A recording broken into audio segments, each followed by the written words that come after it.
Hello and good evening, everybody. It's Black Prion, aka Frosty Sherian, in the building. For the first time, showing you my face and not doing a gameplay video. But with that said, heavy is the head that wears the pick. And with that said, my next pick is this video with an interview from Microsoft's Dan Mattrick, or some people call him Dan Mattrick, given what he says in this interview. I have not yet seen the interview in its entirety, but it should be cool, so let's sit back, relax, and see exactly if this guy can be the savior and show why the Xbox One is the creme de la creme, if you will, of the next generation of consoles. So let's get it started. And if you couldn't tell, this is brought to you by Game Trailers at E3. It's an interview, so let's get right in. Backstage here at the Galen Center at the Xbox Media Briefing rehearsals with Don Mattrick. Don, good to see you again. Great to see you, Jeff.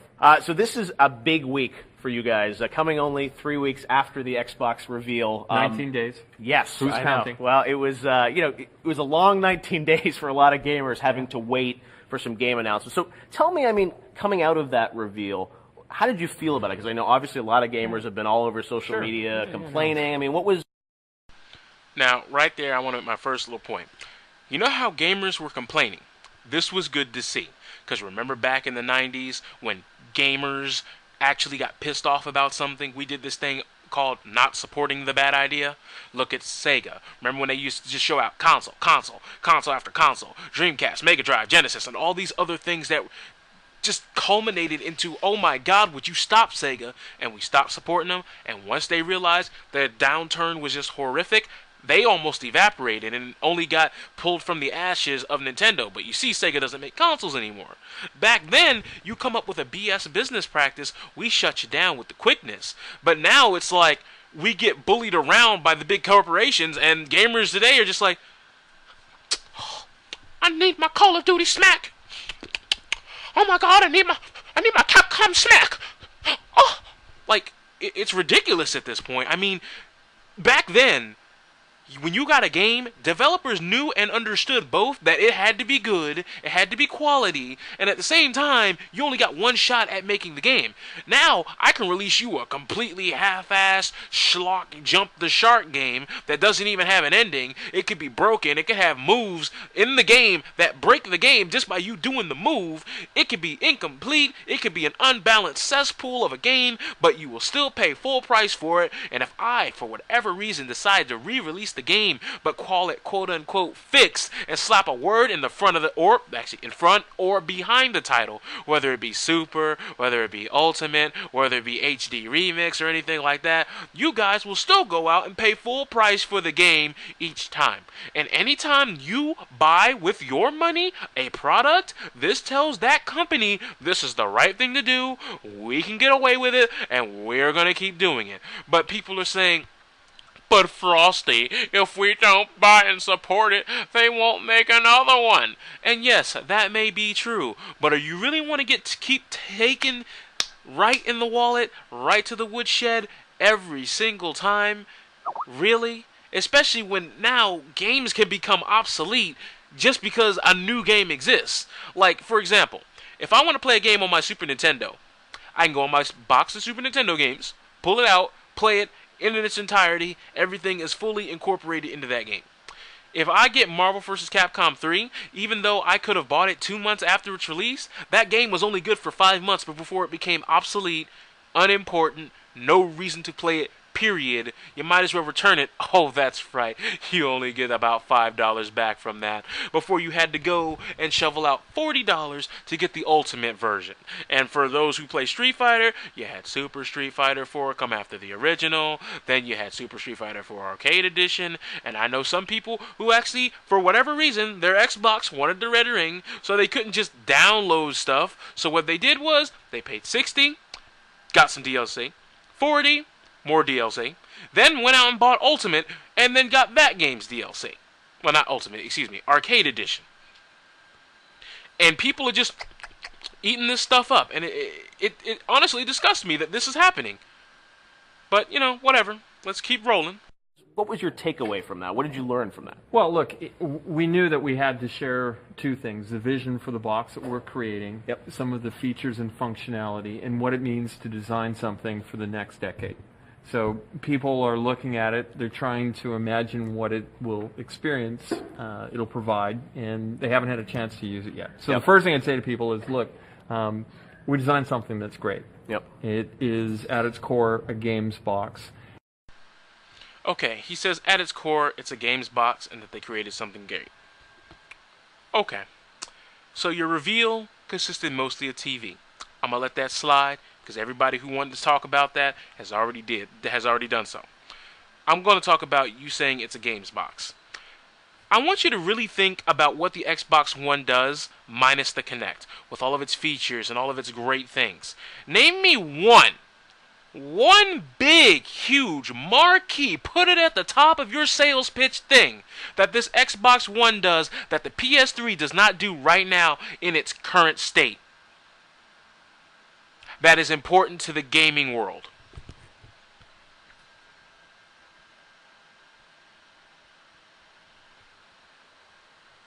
Don't worry, I'll wait. 7 seconds. Because remember, the Xbox One is called the Xbox One because it's one thing that does everything. And correct me if I'm wrong, the sales pitch of the PS3 was it does everything. So, Microsoft, And for those of you who thought you were going to be smart and say something about, but the cloud is going to be doing things. If your internet is slow or your internet goes out and your game is reliant on the cloud reliant, no cloud. Doesn't have something it relies on. But well, let's keep going. Let's see where it goes from there. Let's see. And we've innovated for what we think are the appropriate scenarios moving forward. Yeah. So that's one idea. Second idea is we're here at E3, and this show is all about games.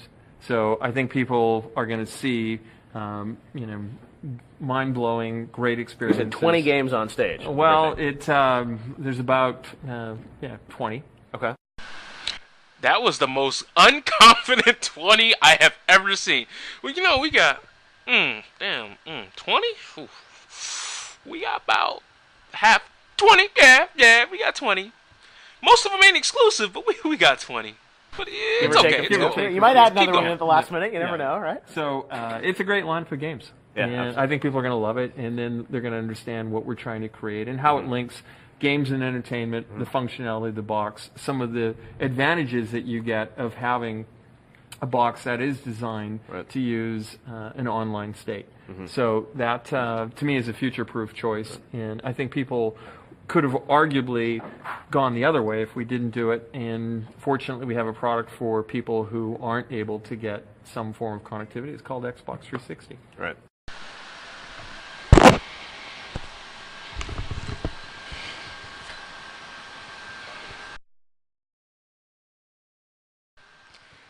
If I stab myself in the throat hard enough, I might be able to unhear what he just said. Can we get that on run back? Can we get a run back on that right there real quick? I gotta know if that's what he really said. Some form of connectivity. It's called Xbox 360. Right. So he said if you live in an area that doesn't get the best internet, if you don't have internet at all, if for whatever ungodly reason you have unstable internet, if for whatever possible reason you live in an area where there's lots of thunderstorms and you're plagued by lots of internet being cut out due to thunderstorms, there's certain places in the U.S. and worldwide that actually have that issue. If you're someone who likes to go on road trips frequently, go to hotels, and you take your Xbox with you on the road, and some people actually sit in the back seat with their fancy cars and fancy, software and hardware within the freaking car where they can play the back of the headrest, play their game. You can't even do any of that anymore because apparently Microsoft doesn't give a damn about the gamer. They just want to line them pockets. At least the other two companies, Nintendo and Sony, have actually been helping out third-party developers. They've been helping out the gamers. They've been apologizing to the gamers for their mistakes, and they've actually been incorporating ideas to literally, it's like counterpicking the Xbox One. And the fact that this guy would have the gall to say, "Ha, you do not have internet? You are not worth the next generation. You will not be coming with us on the expedition. And people are still going to support this. It is mind-boggling. I'm flabbergasted. I'm bamboozled. I'm bewildered. I'm astonished. I am stunned. I just can't. Let's just go. Let's just go. This is going nowhere. My mind is burning. Gears are turning. Let's just keep churning. Stick with 360. That's your message. If you don't, like it. If you have zero access to the internet, that is an offline device. I mean, seriously, when I read the blogs and thought about who's really the most impacted, there was a person who said, "Hey, I'm on a nuclear sub, and I don't even know what it means to be on a nuclear sub, but I've got to imagine that it's not easy to get an internet connection." Probably not playing Call of Duty multiplayer. Well, but I mean, hey, I can't empathize. Look, man, it's one thing to not have internet connection. That's one thing. But the fact that if I do not have an internet connection and I just want to get in the lab, train, go in practice mode in a fighting game, play the story of a game that I've purchased, and you're going to sit there and tell me because I didn't have an internet connection, I can't play single player? You're going to sit there and tell me that if I buy a game full retail price and I'm like, all right, I'm done with this game and I want to hand it to my boy because my boy doesn't really feel like going out and to get the game, I ain't playing the game, I give them the game, bada boom, bada bing, you telling me they can't play the game because it has to be registered online with a specific key that my Xbox has already eaten up? What in the blue balls of blue magic are these people talking about? You know what? Just go. Just keep going. It only gets worse, I'm sure.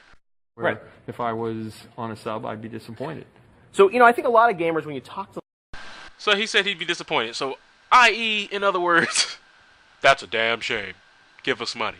Just say, I don't understand what's wrong with the way things are now, but you're saying, obviously, that there's a bigger vision, longer term, that you're making a bet. I assume similar to when you guys said, hey, with, Xbox, you weren't going to support dial-up. You're going to do broadband. I mean, it's hard for people because I guess we don't know what your vision is 5-7 years from now. Yeah, and it's a service-based world, if you think. Here's my problem with this. He says this is going to be something for the future. I have two counters to this. First one is, if it's going to be something for the future and you're implementing things for the future, why not make it be perfect for the now, then integrate those ideas for the future when the future gets here? And if that's not what you want to do, well then here's my second argument. What does being offline have to do with anything? At what juncture does someone being offline affect what the game does? Oh, you're afraid of people hacking your console? People are going to find a way around it anyway. People already hacked into your Xbox Live, 2 weeks ago? 3 weeks ago? So don't act like this is some impossible feat that you're coming up with here. Because it's not. And at the same time, the fact that, like I said, you basically blatantly said, if you cannot give us maximum money, give us some money and get the 360 because you're not good enough for the next generation. And there's not been an outcry. There's people who have no intentions of being a full-time just game after game, just buying up everything on the Xbox One. But because one game drops, oh my God, let me just give away my freedoms. Let me just, I gotta get Xbox One. Killer Instinct is coming to the Xbox One. Yeah, I gotta get it. It's an exclusive. What? Because Killer Instinct, a game coming from the ashes and rising from the embers, comes back. All of a sudden, you have to go 100% full, unadulterated retard because you just gotta have it. You just gotta have it. You gotta get that cocaine fix. It's weird because gamers have become complacent with everything. Back in the day, as I said, something happens and we didn't like it, we popped off. Whether it be the fighting game community, shooting game community, platformer community. If you kept releasing consoles and, it was just ridiculous at that point, look at Sega. Fell off. And with that said, it's hilarious to me because now, as I said, you could make an incomplete game. A game that sucks, a game that's broken, a game that's flawed. And just slap Ultimate in front of it and make it better. You can sell 2 games, making one completely obsolete, and it completely defeats the purpose of even owning the first one. And if you got it not on release date, you can have potentially only 3 months of having a game that is worth a doggone that you paid $60 for sitting on your shelf. Not to mention, you know how today, in today's day and age with sensitive gamers on Xbox Live, you've seen people report people for no reason at all. I want you to think about something here, folks. Let's say your Xbox 360, well, Xbox One, and you beat somebody, you make them rage quit, and they report you. Don't get me wrong, this happens more often than you think. And Microsoft does this thing called not investigating a situation thoroughly. And yeah, if they ban your console, all the games that you purchased that are tied to your gamertag and Xbox, you know when you buy the next Xbox, if you choose to be stupid enough to get a second Xbox One, you do realize all the games that you own and maybe have physical retail discs, guess what? You have to buy all those games again. I know, right? Because you're going to have a new gamer tag and a new Xbox. It's going to think you're a new person. So guess what? All those games, you might as well throw them in the trash and watch them go down the shredder. No, I have no words. But let's continue. Let's just go. About things and how they get better with an internet connection. That's a design choice that we've made. Yep. So I think people will appreciate it. It's something that when people experience it, it's easier than having people like me describe it. Right. It really is powerful. But name me 3 things that the Xbox One can do that the PS3 can't do now. Don't worry, I'll wait. And we did a lot of testing, a lot of consumer research, and I think we made a good choice. Did you know or did you anticipate that people were going to push back the way they did? Absolutely. Oh, I mean, yeah. It's a super passionate community of people. Yeah. They're loving what we do. It's very important to them, and they're opinionated, and they're smart. So they look at all those things, and they say, hey, is this going to impact me in a negative way? And until you use it, it's really hard to understand what all the advantages are. All right, so you're going to win them over is what you're saying, right? Well, even though it's not a win them over, Xbox has been created by gamers for gamers. Right. So I find it kind of ironic when... Created by gamers for gamers.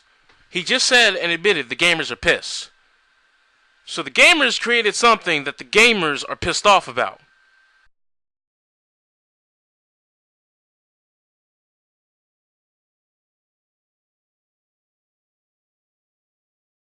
In a weird technical way, he's right. Because when gamers keep supporting this, companies keep stepping over the line. They keep throwing it out there. Well, if they'll accept this much, let's push them back a little bit more. Let's constrict them. Let's refine them. Let's bear down on them a little bit tighter. You see what I'm saying? And the more you support bad business practices, the more you're going to keep getting shafted.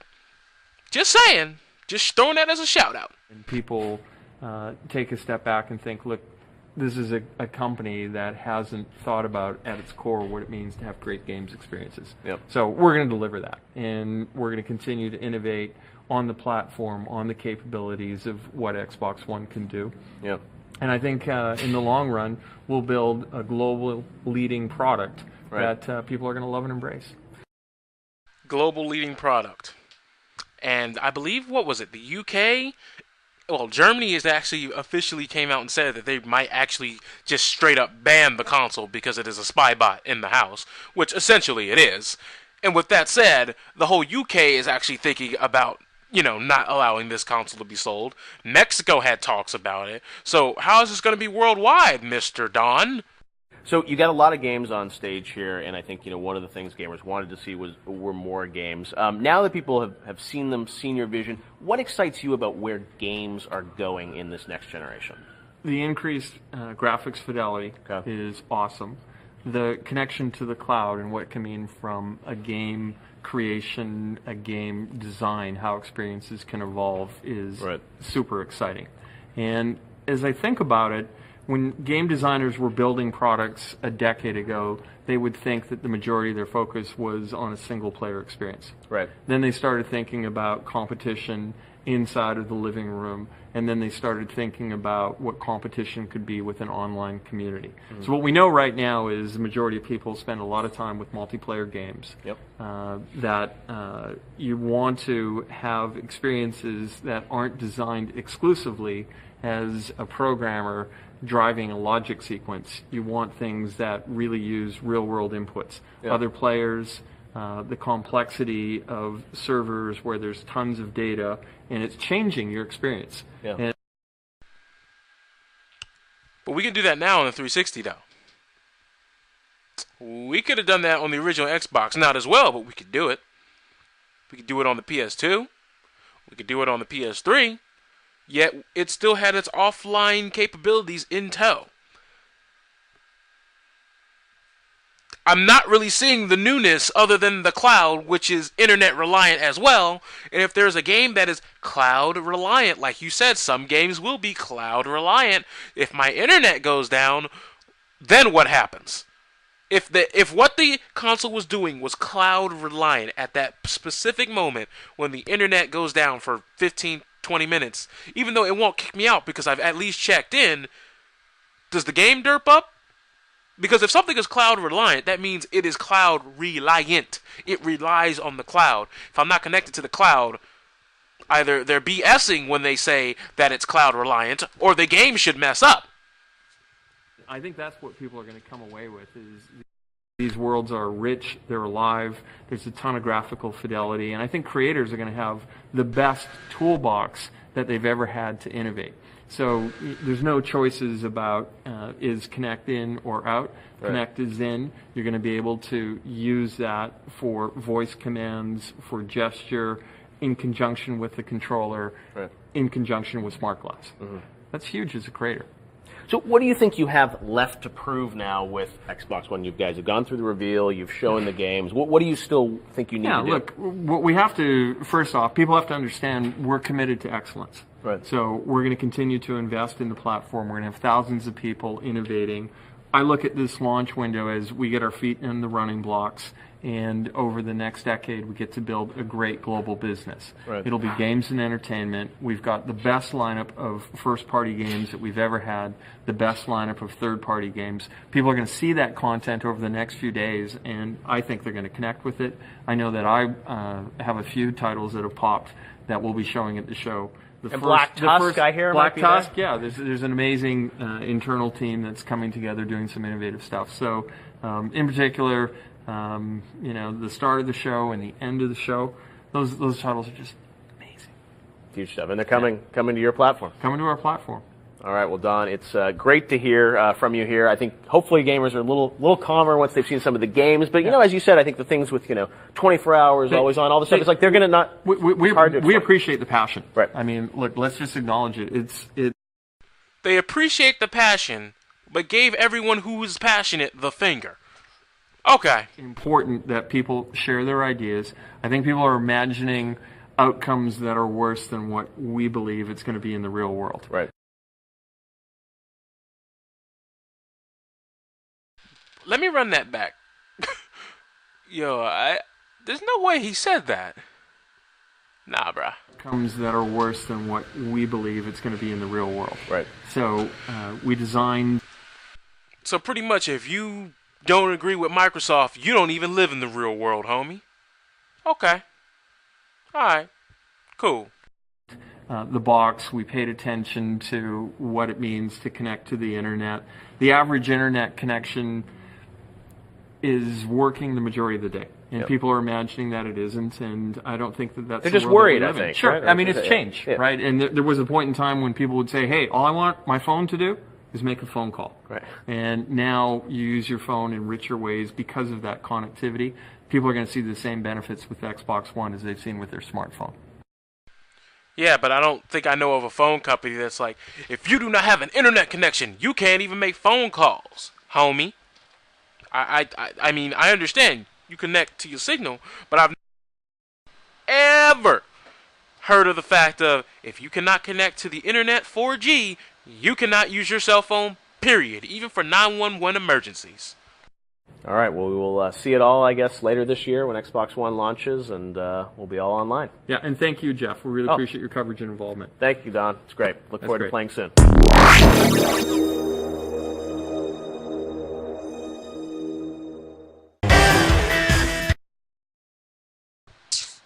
Well, I think that just about spoke for itself.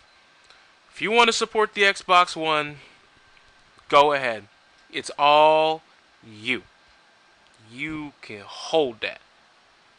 Real stuff. You can hold that. You can hold all that. I'm just saying, you should know what you're getting yourself into. If you want a box that's gonna spy on you at the crib, go ahead, do that. You want to put up with all this other BS? Go ahead and you hold that. I'm the Black Prion, Frosty or Sherion, VSG Frosty, whatever. Just figured you deserve to know.